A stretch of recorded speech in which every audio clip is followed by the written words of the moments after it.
Welcome to the Bold Money Revolution podcast.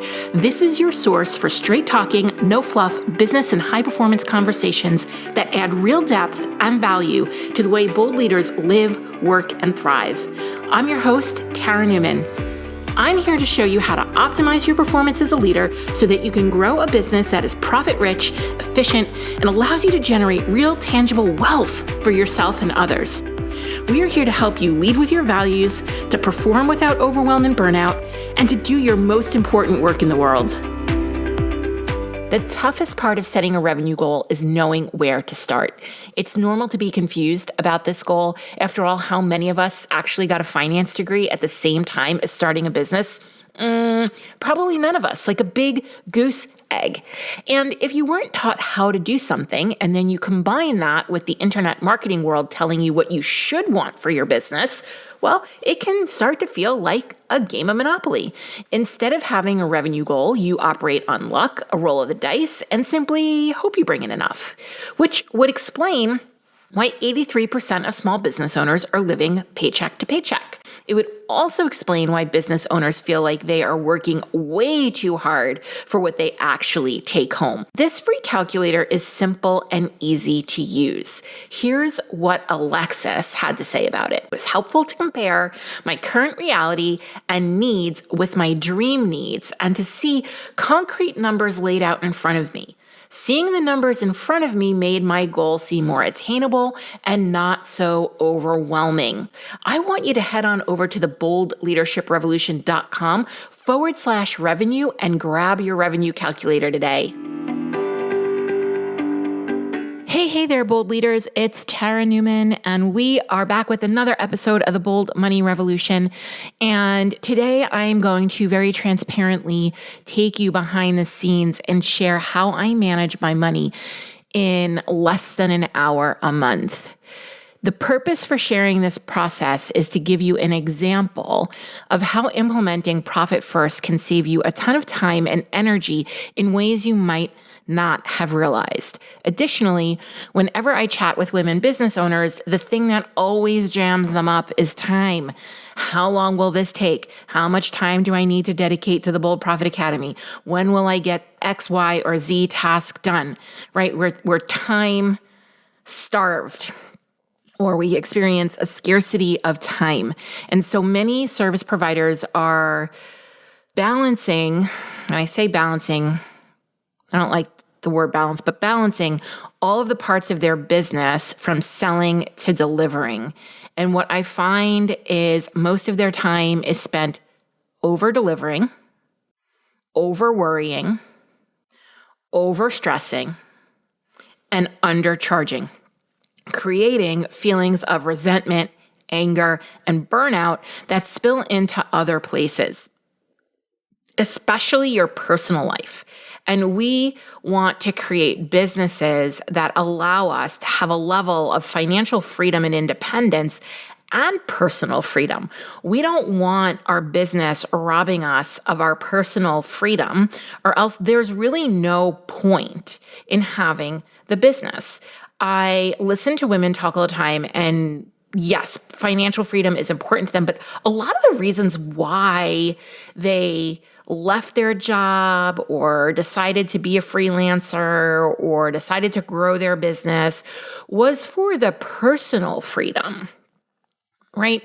And so it's hard when that financial pressure starts to really impinge on those personal freedoms. So I'm all about maximizing your effort and saving you time without sacrificing revenue or the things that matter most to you. What I'm sharing today is kind of a set it and forget it system for managing your money during the month. It's critical, like business hygiene, like brushing your teeth. But I don't completely believe in set it and forget it when it comes to your personal and business finances. So I do want to be careful around how I talk about this. And before I share with you how I manage my money in less than an hour a month, I wanted to give you some helpful nuance. I think it's important to build a deep and intimate relationship with our money.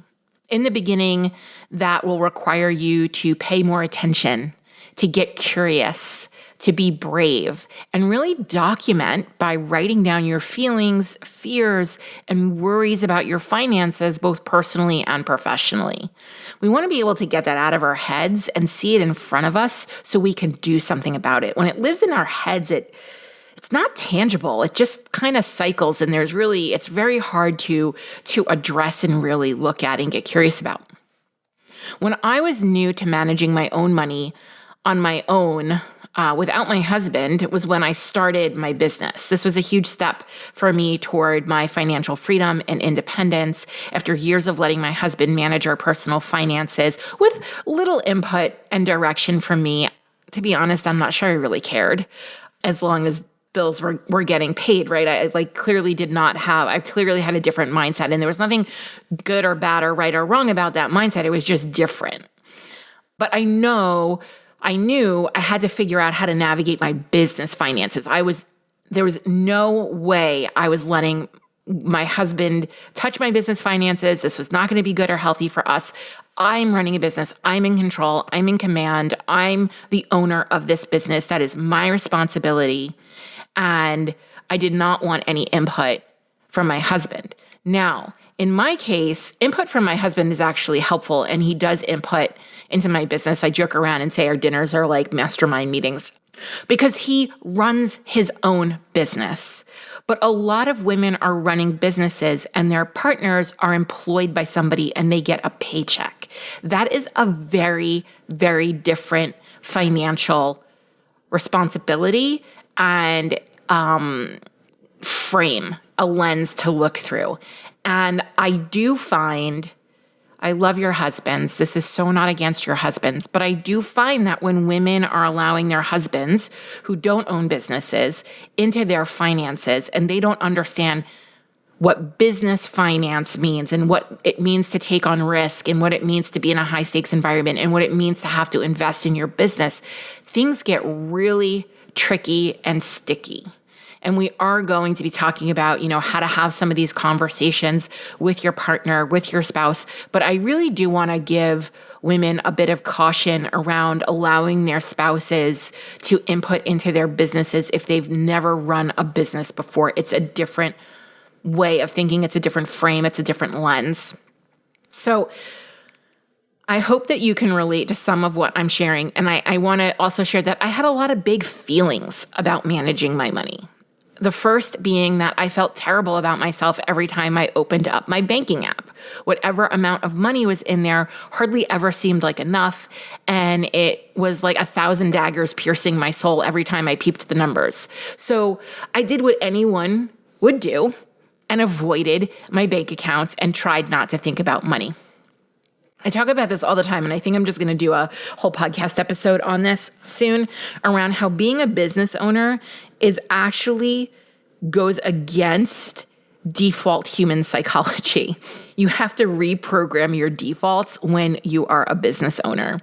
And so while most people will avoid uncomfortable things because human psychology wants you to be comfortable, we don't get that luxury as business owners.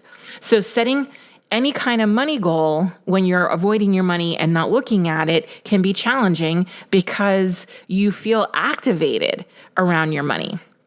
And this just doesn't work. What gets measured gets improved.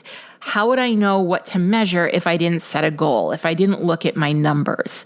So I did something super uncomfortable and decided to look at my bank accounts every day until I was no longer activated by it. And I made it as pleasant as possible by turning it into a ritual that I could sort of enjoy. I committed to being present to however I felt and writing it down on paper so it didn't live within me and I could kind of release that. What I've come to know to be true is as long as we continue to make money mean something about ourselves, our worthiness, and our identity, we struggle to achieve the financial freedom that we desire. So flash forward 8 years, and I'm still looking at my money pretty regularly, depending on what my goals or experiments are. So I like to experiment with money to see what works and what lessons I can learn. And my current experiment is one I revisit frequently, is to Keep a spending journal. Where do I spend my money? Does it align with my Thrive list? Am I utilizing what I'm spending my money on? How do I feel when I spend my money on this item? And so that's, I am in my accounts every day now because I've got this experiment going on. But it's great to have a system in place that allows you to get the larger pieces automated so you can actually do the more strategic and intentional experiments with your money. This has to come first. So that's why I want to share with you how I manage my business finances in less than an hour a month so that I could go do these things and go deeper with my money and set deeper goals and more meaningful goals that impact my financial freedom and my financial independence instead of ignoring my money, which absolutely will not lead you to financial freedom or independence. So I'm going to give you a couple steps here. Step 1, hire a bookkeeper to do your monthly transactions. Now, in the beginning, I did this myself. I felt like it was important to understand how my money flowed, how it tracked. I absolutely hate this. I rather stick pins in my eyes. But, I think it's important to understand it, sort of, but then really get a great bookkeeper for a few hours a month and use the time you spend on use that time that you're spending on your money differently. So ask your accountant if they can add that service on, or if you need help finding an accountant or a bookkeeper to support you, please DM me on Instagram. I'm at the Tara Newman. I have a number of colleagues who I trust to do this work. If you are a bookkeeper and would like to be referred by me, please reach out as well. I would love to start building that relationship and network with you. I think it's really important that we are still building these networks where we refer people through word of mouth, especially now as technology becomes even more disruptive. But my business has primarily been built on networking and word of mouth and referral and all those good things. So don't discount that in the age of technology. So make sure you're really having relationships with people and keeping those and building them. So if you're a bookkeeper, please feel free to reach out and say, hey, and start that relationship. I need to know you, obviously, before I refer you. Step 2, you want to implement profit first. Because when you implement profit first, you learn how to allocate your money or transfer your money on a regular and consistent basis. And that's really where some of this time savings comes in. Now, in Profit First, they teach you to transfer your money typically twice a month, which has its challenges when you first start to implement Profit First. Personally, when I would get anxious about money, I would just move it around a lot. That was my way of dealing with my anxiety. Profit First has really helped me navigate any money worry because, listen, money worry is taxing. That's where you're spending a lot of your time and energy, is in this state of worry or anxiety. So, it helped me navigate my money worry. It actually calmed my nervous system. So now I can make transfers only once a month. And this is where I save some time. And I'm going to talk a little bit more about this in detail. So think about that mental energy that this one shift has saved me and what it would be like for you to free up the mental load around this as well. And in order to make these allocations even more simple and mentally seamless, we have a monthly allocation calculator in the Bold Profit Academy to take all the math out of making your Profit First allocations and transfers work for you. This is one of my favorite calculators. We're actually going to be expanding upon it. We have big goals for this calculator. So if you want it, obviously join us in the Bold Profit Academy. But step 3, I put all my monthly expenses on a credit card. And I have my reoccurring payments with most of my contractors on my team who are on retainer to ensure that they're paid timely. And then I pay that credit card in full every month. And I know that some of you might be gasping who have your issues around credit card use. Many women have fear around using credit cards because they have been demonized, or in the past you've used them maybe not so intentionally. Maybe you have some shame or fear around using credit cards. But when used strategically, it can save you time and maybe even some money. So putting everything on a credit card and paying it off once a month is a huge time savings. And then I make sure to use a reward-based credit card so I can use the points in other ways. You can use reward points for lots of things, for like cash back or travel or Amazon purchases. My husband uses this strategy as well for his business expenses, and his reward points we put toward travel. And then my reward points go to our monthly Amazon purchases. So for example, this month I didn't pay anything for school supplies, deodorant, or any other consumables that we used this month. Personally, I like actual books, not Kindle books. I like to put my hands on a book and mark it up and read it multiple times. And if it's not every book, but some books, like in the areas that I really like to read about, so like any kind of real money book or business book, I do like to buy. So I use my Amazon points for this as well. Next step, on the first of the month, I have automated transfers that go to different accounts. So we also teach this in the Bold Profit Academy, that when you pay yourself, that money has a purpose and it gets allocated to different accounts, maybe a retirement account, maybe a personal savings account, maybe a personal checking account. I have accounts set up for my kids and my pets so that anytime my kids need something, ask for something, and I say yes, it comes out of an account that I've already put money aside for them. If something happens with a pet and they need to go to the vet, I already have that money saved aside. These are very advanced profit first strategies, but this is what your future can look like for you when you implement profit first. And then these things get automated these transfers get automated. I don't even think about it. They're already being put aside. The next step is I complete what we call a Bold Money Memo. And memo stands for Month-End Money Optimizer, which gets you to reflect on your revenue, on new sales, on where you spent your money, on where you saved money, on how you feel about the money that you've spent. We get you to reflect on what happened that month. Like, was there a significant event that happened? So, for me, for the last 2.5 months, my mom has been in a rehab facility because she had major back surgery. And so I'm making a note of that to see if that affects my income at all. Does that cause some destabilizing in my income?